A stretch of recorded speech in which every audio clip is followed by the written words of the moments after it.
Hello friends, जैसा कि आप जानते हैं मैंने पिछले कई दिनों से आप लोगों के लिए एरर स्पॉटिंग नाम का एक टॉपिक शुरू किया हुआ है, जिसमें मैं आपको रोज 10 सेंटेंस बोर्ड पे दिखाता हूं और उसमें क्या एरर्स हैं वो बताता हूं, प्लस वो एरर्स क्यों हैं।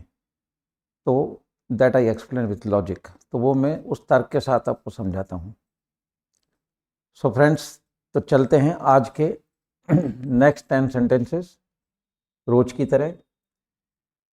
10 सेंटेंस को करने में या आपको सुनने में ज़्यादा समय नहीं लगता, इसलिए 10-10 सेंटेंस दे रहे हैं, क्योंकि समय की भी व्यस्तता होती है। लेकिन 2-4-5-10 मिनट जरूर निकालें ताकि आपको सेंटेंस के अंदर मिस्टेक्स पता पड़ती रहें, तो जब हम इंग्लिश बोलें या लिखें तो वहाँ पे गलती ना करें। और एरर स्पॉटिंग तो फेस करनी है अगर आप स्टूडेंट हैं, तो टुडे और टुमारो जब कभी भी कॉम्पिटिटिव एग्जाम देना है तो ये टॉपिक आएगा ही आएगा। तो अगर आज से ही आप तैयारी करते हैं तो जब कभी एग्ज़ाम देने जाएंगे और ये टॉपिक आपके सामने होगा तो you will feel very comfortable and easy. So friends, पहला सेंटेंस आपके सामने है, would you please stop from smoking while the ceremony is in progress. Would you please stop from smoking Hindi है। कोई व्यक्ति किसी को कह रहा है, एक व्यक्ति सिगरेट पीने का हैबिचुअल है, स्मोकिंग का बहुत ज़्यादा हैबिचुअल है।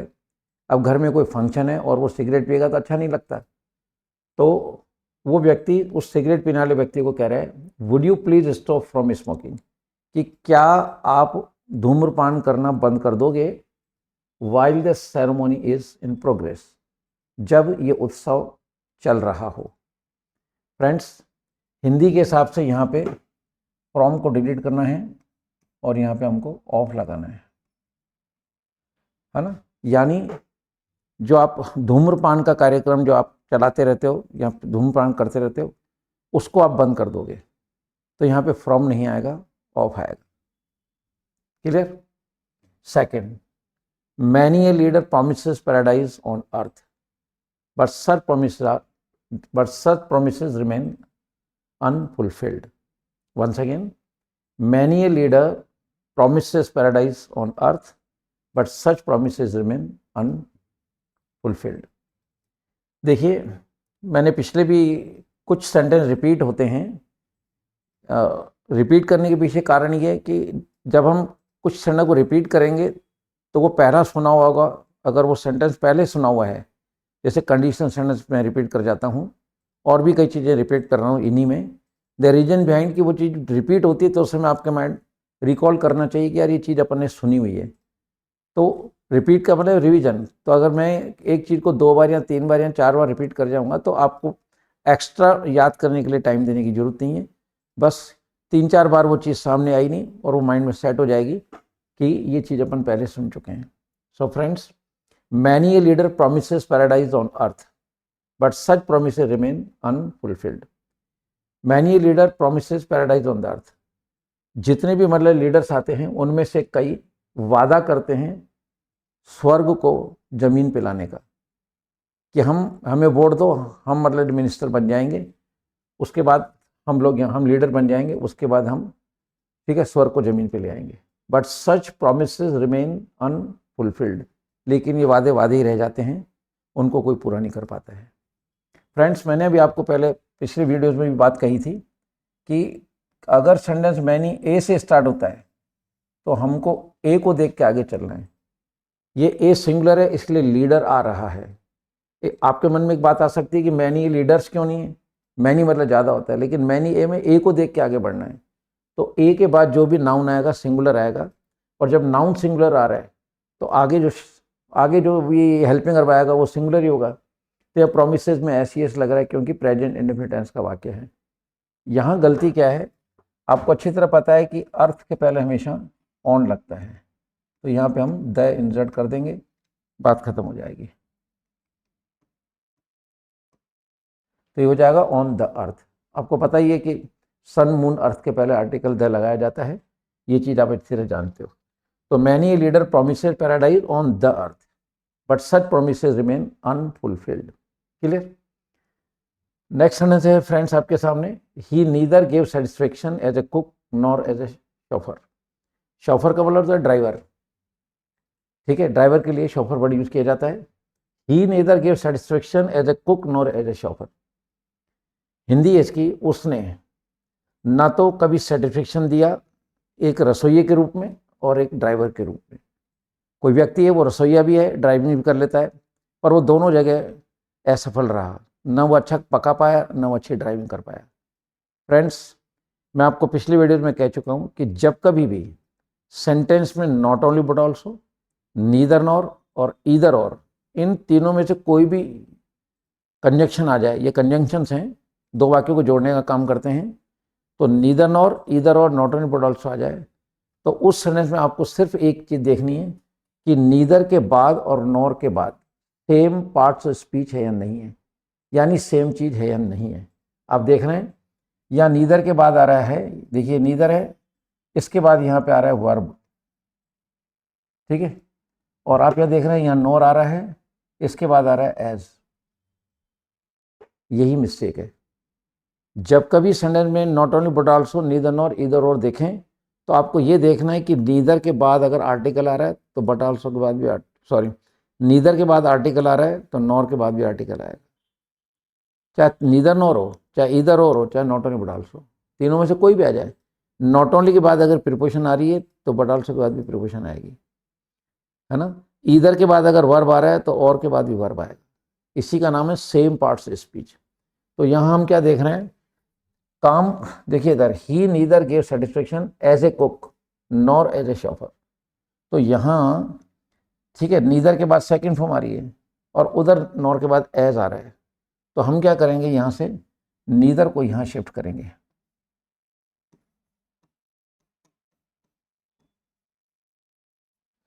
यहाँ से नीदर डिलीट हो जाएगा,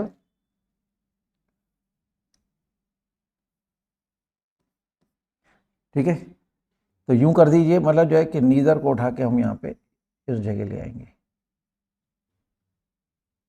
अब देखिए नीदर के बाद एज आ गया, नॉर के बाद भी एज आ गया, this is called same parts of speech. इसी का ध्यान रखें, सेंटेंस में नीदर नॉर, ईदर और, नॉट ओनली बट ऑल्सो आ जाए तो सबसे पहले देखना है कि दोनों के बाद सेम चीज़ है या नहीं। फिर आप सेम चीज़ कर दें। सेम चीज़ कौन सी करनी है, जो दो चीज़ें हों। जैसे यहाँ पे एक चीज़ तो है क्या, इस सेंटेंस के अंदर कुक और एक है ड्राइवर, शॉफर, तो इन दोनों के आगे एक एक लगाना है, क्योंकि वर्ब तो एक ही है, तो वर्ब दो है ही नहीं, तो यहाँ पे नीदर हटाना ही पड़ेगा यहाँ से। क्लियर। नेक्स्ट आता है, in spite of the fact that the meeting was about to end, she insisted to ask several questions. In spite of the fact that the meeting was about to end, she insisted to ask many questions. Hindi, in spite of the fact कहता है इस सच के बावजूद भी, that meeting was about to end, meeting खत्म होने वाली थी, about to is a phrase, वाली थी, she insisted to ask several questions, कि मीटिंग खत्म होने वाली थी, फिर भी वो जो लेडी थी insisted to ask several question, वो इस चीज़ पे दबाव डालती रही। इंसिस्ट का मतलब है शब्दों का दबाव, बार बार कहना, जैसे माँ बच्चे को कहती है पढ़ ले पढ़ ले पढ़ ले पढ़ ले, तो she is insisting to a child to sit for the study. तो इंसिस्ट का मतलब दबाव डाल रहे हैं, तो उस लेडी ने दबाव डाला कि आप हमसे और क्वेश्चन पुटअप करें, और क्वेश्चन पूछें। फ्रेंड्स, इंसिस्ट के बाद आपको हमेशा जो प्रीपोजिशन लगानी है वो फिक्स है, ऑन। इंसिस्ट को जब भी यूज करोगे प्रीपोजिशन फिक्स है, ऑन आना ही आना है। अब फ्रेंड्स, हमने आपको एक नियम बताया था कि प्रीपोजिशन के बाद अगर वर्ब आएगा तो आईएनजी लग कर आएगा, क्योंकि मेरे पिछली वीडियो के अंदर एक वीडियो था जिसमें मैंने आपको बताया था आर्टिकल, प्रीपोजिशन और पॉजिटिव प्रोनाउन के बाद जो भी शब्द आएगा that will be noun, either alone और विथ एन एडजेक्टिव। तो यहाँ हम जैसे टू को ऑन करेंगे तो इस ऑन की वजह से इस आस्क को आईएनजी करना पड़ेगा, यानी आस्किंग।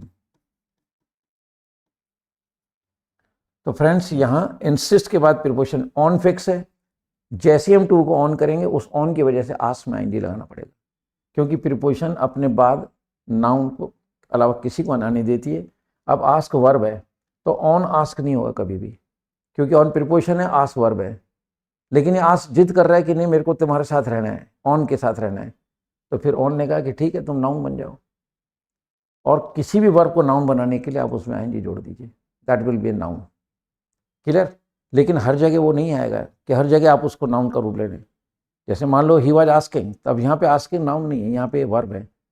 तो यही तो एक प्रॉब्लम है सबसे बड़ी कि यूजेज ऑफ वर्ड्स का नॉलेज होना बहुत ज़रूरी है। क्लियर? वो धीरे धीरे आएगा, it will take time little bit. Next चलते हैं। He educated not only his nephew but also set him, है ना, set him up in business. सुनिए, once again I am going through this sentence. He educated not only his nephew but also set him up in business. कोई व्यक्ति है, उसने शिक्षित किया न केवल अपने भतीजे को या भांजे को, but also set him up in business, लेकिन उसको मतलब जो बिजनेस में भी सेट किया। फ्रेंड्स, अभी मैंने आपसे कहा कि जब कभी not only but also neither nor इधर और आ जाए, ठीक है, आपको दोनों के पीछे सेम चीज़ देखनी है, इसी का नाम है सेम पार्टिसिपेट। तो आप क्या देख रहे हैं, सुनिए कि देखिए यहाँ एजुकेटेड नॉट ओनली के बाद हिज आ रहा है और बट आल्सो के बाद में सेट सेकंड फॉर्म आ रही है, ठीक है ना, सेकंड फॉर्म आ रही है। तो आप क्या करेंगे, अब देखिए यहाँ बट आल्सो के बाद में वर्ब आ रहा है, यहाँ वर्ब आ रहा है, क्योंकि इस सेंटेंस में वर्ब दो हैं तो हमें नॉट ओनली के बाद बट आल्सो के बाद दोनों के पीछे वर्ब ही रखना पड़ेगा। तो आप क्या करेंगे, इस एजुकेटेड को उठा के और यहाँ ले आएंगे। अब क्या हो गया sentence, he not only educated his nephew but also set him up in business. अब देखिए नॉट एजुकेटेड को हम यहाँ लाए तो नॉट ओनली के बाद में एजुकेटेड वर्ब आ गया, ऑल बट ऑल्सो के बाद में वर्ब है ही, ये कहलाता है same parts of speech. Clear? Move to the next sentence. When I offered him to help which he needed he persisted in refusing it, so I left him to his fate. Fate का मतलब भाग्य। Once again I am going through the sentence. When I offered him to help which he needed he persisted in refusing it, so I left him to his fate. Hindi देखिए, When I offered him help, कोई व्यक्ति है, जब मैंने उसको help के लिए offer दिया, हेल्प करने के लिए बोला कि भाई मेरे से हेल्प ले लो, विच ही नीडेड, जिसकी उसको आवश्यकता थी, ही परसिस्टेड, लेकिन वो व्यक्ति अड़ा रहा, इन रिफ्यूजिंग, कि मेरे को आपसे हेल्प नहीं लेनी है। कई लोग होते हैं ना, अकड़ू होते हैं, थोड़ा सा मतलब जो है ना, अपने में घमंड ज़्यादा होता है, तो ऐसे लोग अड़े रहते हैं अपनी बात के पर। तो परसिस्ट कर अड़े रहना, तो वो व्यक्ति अड़ा रहा, ठीक है ना, persisted in refusing it, it का मतलब वो जो प्रस्ताव उसने रखा कि मेरे से हेल्प ले लो, so I left him to his fate. फिर मैंने कहा ठीक है भाई, मैं तो तेरे भले के लिए कह रहा था कि मेरे से हेल्प ले लो, लेकिन तुमने हेल्प नहीं लेना चाहते हो तो ठीक है। तो मैंने फिर उसको उसके भाग्य के भरोसे छोड़ दिया। क्लियर?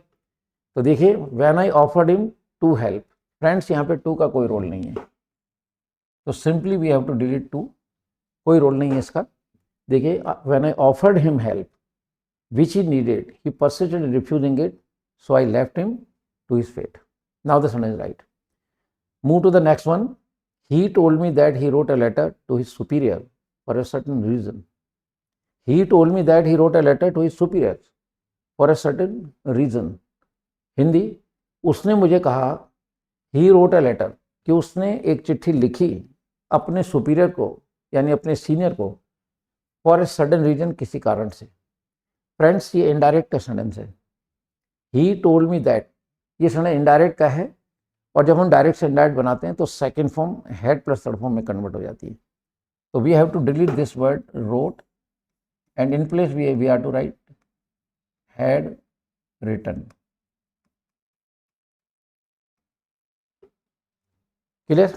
क्योंकि इनडायरेक्ट का सेंटेंस है। तो इनडायरेक्ट का एक नियम होता है कि जब हम डायरेक्ट से इनडायरेक्ट बनाते हैं तो second form had plus third form में कन्वर्ट हो जाती है।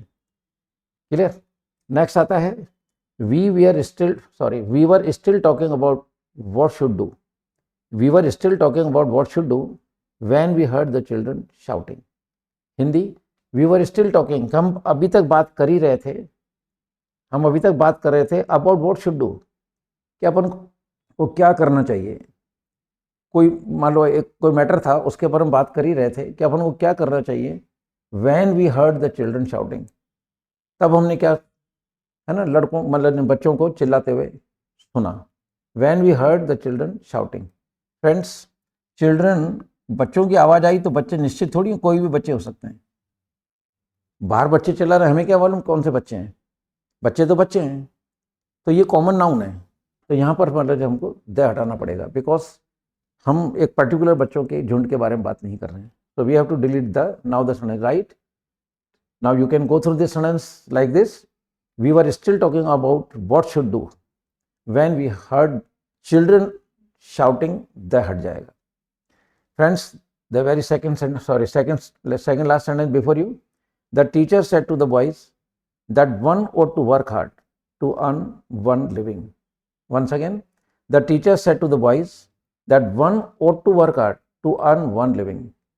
फ्रेंड्स, एक नियम होता है कि अगर सेंटेंस देखिए, the teacher said to the boy, teacher ने लड़कों से कहा that one ought to work hard to earn one living.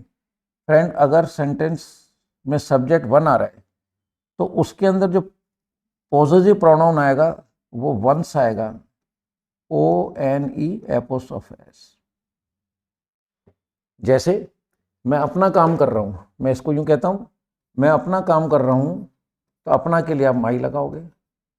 वह अपना काम कर रहा है तो आप अपना के लिए हिज लगाओगे।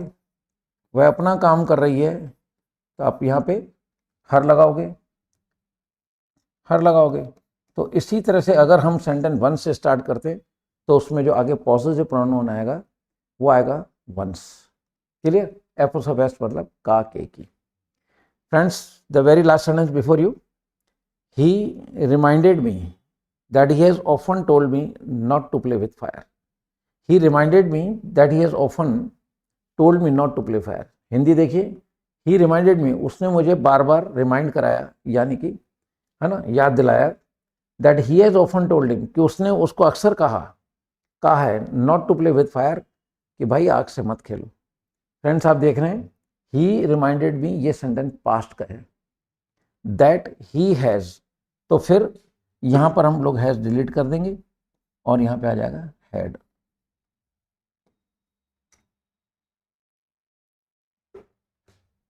क्लियर? सो फ्रेंड्स, ये थे आज के 10 सेंटेंस जिनमें कुछ एरर्स थी। एज यूजुअल जैसे हम लोग रोज 10 सेंटेंस कर रहे हैं ताकि आपको ज़्यादा समय ना लगे, तो इन 10 सेंटेंस के लिए जो भी 5-7 मिनट है वो जरूर निकालिए और इन एरर्स को देखिए ताकि आप लोग इंग्लिश को इम्प्रूव करते चलें। And you can speak, you can write up to the mark. So with these words, good bye to all of you. जय हिंद।